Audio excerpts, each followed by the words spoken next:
வணக்கம். சுப்பிரமணியம் யோகாமணி சேனலுக்கு உங்களை அன்புடன் வரவேற்கிறேன். இன்றைக்கி சமையல் குறிப்பில் நம்ம பார்க்க போகிறது காஷ்மீரி தம் ஆலு எப்படி செய்கிறதுன்னு பார்க்கலாம் வாங்க. அனைவருக்கும் அன்பு வணக்கம். திருமதி சுப்பிரமணியம். சமையல் குறிப்பில் இன்றைக்கி நம்ம செய்ய போகிறது காஷ்மீரி தம் ஆலு. சப்பாத்தி பூரிக்கு தொட்டுக்கிறதுக்கு ஒரு கிரேவி. அதுக்கு பேபி பொட்டேட்டோஸ் குக்கரில் ப்ரெஷர் பேனில் போட்டிருக்கேன். இதை மூடி இது குழையாமல் வேக வச்சு எடுத்துகிட்டு வந்துடுறேன். இப்போ இதுக்கு தேவையான ஒரு மசாலா ரெடி பண்ணிடலாம். அதுக்கு ஒரு பேன் வச்சு அதில் கொஞ்சம் எண்ணெய் ஊற்றிருக்கிறேன். 4 கிராம்பு 3 ஏலக்காய் போடுறேன். சீரகம் 1 ஸ்பூன், சோம்பு 1 ஸ்பூன் இதையும் இதில் சேர்த்துட்றேன். இது கொஞ்சம் பொரியட்டும். ஒரு பெரிய வெங்காயம், ரொம்ப பெருசு கிடையாது, சின்னதாக இருந்தது, நறுக்கி வச்சுருக்கிறேன். அதையும் இதில் போட்டு நல்லா வதக்கிடுறேன். 2 ஸ்பூன் முந்திரி பருப்பு, ஒரு 12 இருக்கும், இதையும் இதில் சேர்த்து இது எல்லாமே நல்லா வெங்காயம் நல்லா ஃப்ரை ஆகிற வரைக்கும் லோ ஃப்ளேமில் வதக்கி எடுத்து வச்சிட்றேன். எல்லாம் நல்லா ஃப்ரை ஆகிடுச்சு. அடுப்பை ஆஃப் பண்ணி வச்சுட்டு இது நல்லா ஆறுனதும் ஒரு நல்ல பேஸ்ட்டாக மிக்சியில் போட்டு அரைச்சி எடுத்து வச்சிட்றேன். அடுப்பில் ஒரு பேன் வச்சு ஒரு 3 டேபிள் ஸ்பூன் எண்ணெய் ஊற்றிருக்கிறேன்.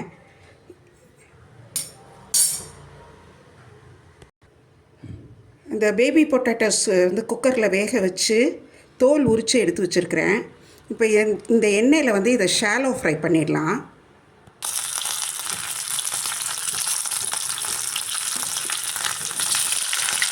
வீடியோ பார்த்துட்ருக்கிறவங்க இது வரைக்கும் நம்ம யோகாமணி சேனலுக்கு சப்ஸ்கிரைப் பண்ணலைன்னா சப்ஸ்கிரைப் பண்ணிக்கோங்க. நம்ம வீடியோஸ் எல்லாம் தொடர்ந்து பாருங்கள், லைக் பண்ணுங்கள், ஷேர் பண்ணுங்கள். இது கொஞ்சம் பொறுமையாக லோ ஃப்ளேமில் வச்சு எல்லா பக்கமும் நல்லா முறுமுறுன்னு வர்ற மாதிரி நல்லா கிளறி விட்டு கொஞ்சம் நல்லா ஃப்ரை பண்ணிடலாம்.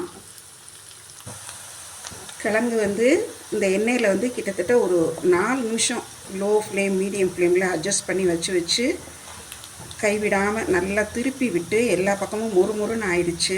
இப்போ இந்த கிழங்கு ஒரு பிளேட்டில் தனியாக எடுத்து வச்சிடறேன். இப்போ இந்த பேனில் மிச்சம் இருக்கிற எண்ணெயிலேயே பிரிஞ்சி இலை, 2 ஏலக்காய், சுருள்பட்டை இதை போட்டு பொரிய விடுறேன். அடுத்து பொரியாக நறுக்கின வெங்காயம் ஒரு 1/2 கப், இஞ்சி பூண்டு விழுது ஒரு 1.5 டீஸ்பூன் போடுறேன். பொடியாக நறுக்கின தக்காளி ஒரு 1/2 கப். இதுக்கு தேவையான உப்பு இப்போ சேர்த்துடலாம். தக்காளி நல்லா குழைவாக வதங்கிடுச்சு. இப்போ அரைச்சி வச்ச மசாலா, ஏலக்காய், கிராம்பு, முந்திரி, சோம்பு, சீரகம் எல்லாம் வதக்கி அரைச்சிருந்தோம் இல்லையா, அந்த வெங்காயமும் சேர்த்து அரைச்சிருந்தோம் வதக்கி. அந்த பேஸ்ட்டை இதில் சேர்த்து நல்லா கிளறி விடுறேன். இப்போ மசாலா பவுடர்ஸ் எல்லாம் சேர்த்துடலாம். மஞ்சள் தூள் 1/4 டீஸ்பூன், மல்லித்தூள் 1 டீஸ்பூன் தாராளமாக, 1 teaspoon garam masala, Kashmiri chilli powder 2 teaspoon. இது எல்லாம் நல்லா சேர்ந்து பிளெண்டாகி எண்ணெய் பிரிகிற அளவுக்கு ஒரு 2 நிமிஷம் கொதிக்கணும். மசாலாவோட ஸ்மெல் எல்லாம் போயிடுச்சு. இப்போது இந்த ஸ்டேஜில் தயிர் தாராளமாக ஒரு 1.25 கப் எடுத்துருக்கிறேன். இதை லோ ஃப்ளேமில் வச்சு இதை நல்லா கிளறி விடுறேன். எண்ணெய் நல்லா பிரிஞ்சு வருது ஓரத்தில். இப்போ கொஞ்சம் அடிஷ்னலாக கொஞ்சம் தண்ணி கலந்துக்கலாம். இதுவும் சேர்ந்து கொஞ்சம் ஒரு கொதி வரணும். கொஞ்சம் மூடி வச்சு கொதிக்க விடலாம். நல்லா கொதிச்சிடுச்சு. இந்த ஸ்டேஜில் தீயை கொஞ்சம் லோ ஃப்ளேமில் வச்சுட்டு இந்த ஃப்ரை பண்ணி வச்சுருக்கிற இந்த பேபி பொட்டேட்டோவை இது எல்லாத்தையும் இதில் சேர்த்துடலாம். சேர்த்து திரும்பவும் மூடி வைப்போம். மூடி வச்சு கொஞ்சம் ஹை ஃப்ளேம் வச்சு திரும்பவும் மூடி வைக்கலாம். நல்லா சேர்ந்து கொதி வந்ததும் அதுக்கப்புறம் எடுத்து நம்ம பரிமாறலாம். நல்லா கொதிச்சிருச்சு. மேலே கொஞ்சம் பச்சை கொத்தமல்லி தூவிடலாம்.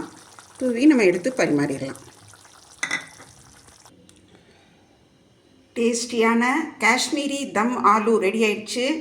சப்பாத்தி பூரிக்கு நல்ல அருமையான மேட்ச் இது. செய்து பாருங்கள், எப்படி இருந்துச்சுன்னு சொல்லுங்கள். இந்த வீடியோவை லைக் பண்ணுங்கள், ஷேர் பண்ணுங்கள். எங்கள் யோகாமணி சேனலுக்கு சப்ஸ்கிரைப் பண்ணுங்கள். நன்றி, வணக்கம்.